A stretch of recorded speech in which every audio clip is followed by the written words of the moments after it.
Alright guys, while we got the front end apart, we're going to do the air filter swap.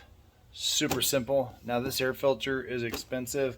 If you're going AC Delco, you can get a little bit cheaper if you're going Wix or whoever, Napa, it doesn't really matter.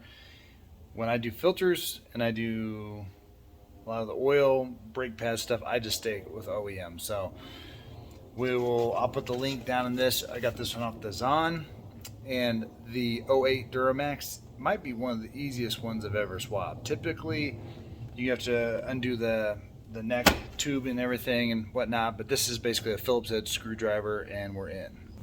All right, so right here, Phillips head, we're gonna loosen it up. It's gonna slide forward, so we can see that somebody put a Napa Gold in here.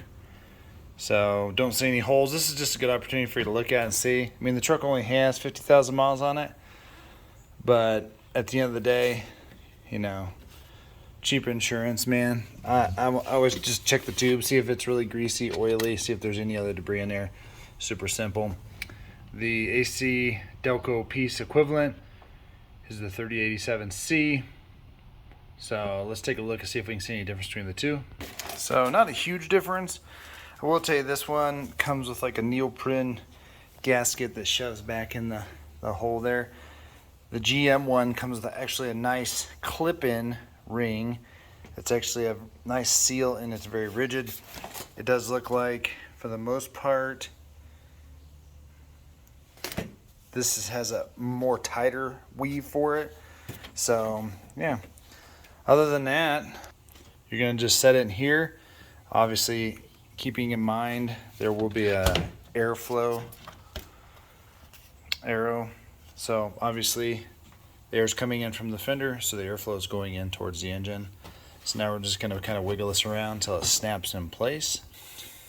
So the kit from the AC Delco does come with some handy dandy instructions. It says 2 to 5 minutes.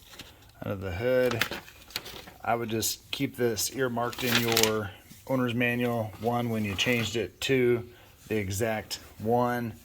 That way we don't have to pop it loose to check it. Again, that gasket just kind of seals in there really nicely. This one just wasn't as sealing as well. And you can kind of see how this is just kind of misshaped here. Again, whatever floats your boat. You want to roll with Napa, you go ahead.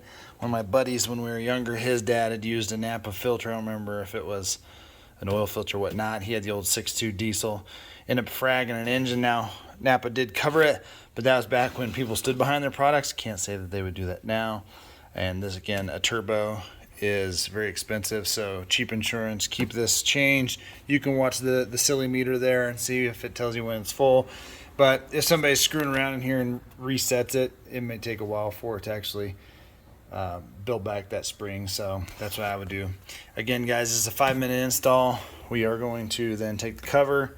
You'll line up those 3 tabs down there, right there. It's going to fall right back over. And from here, you just tighten that down through the Phillips head. Again, typically, I have found that I have to remove the electrical connector to, usually this is the mass airflow sensor, and usually I have to undo the 5/16 hose clamp, but you do not. Again, takes about 5 minutes, and we're done there. I anticipate having to unplug that, so I'm just going to plug that back in. That's it, guys.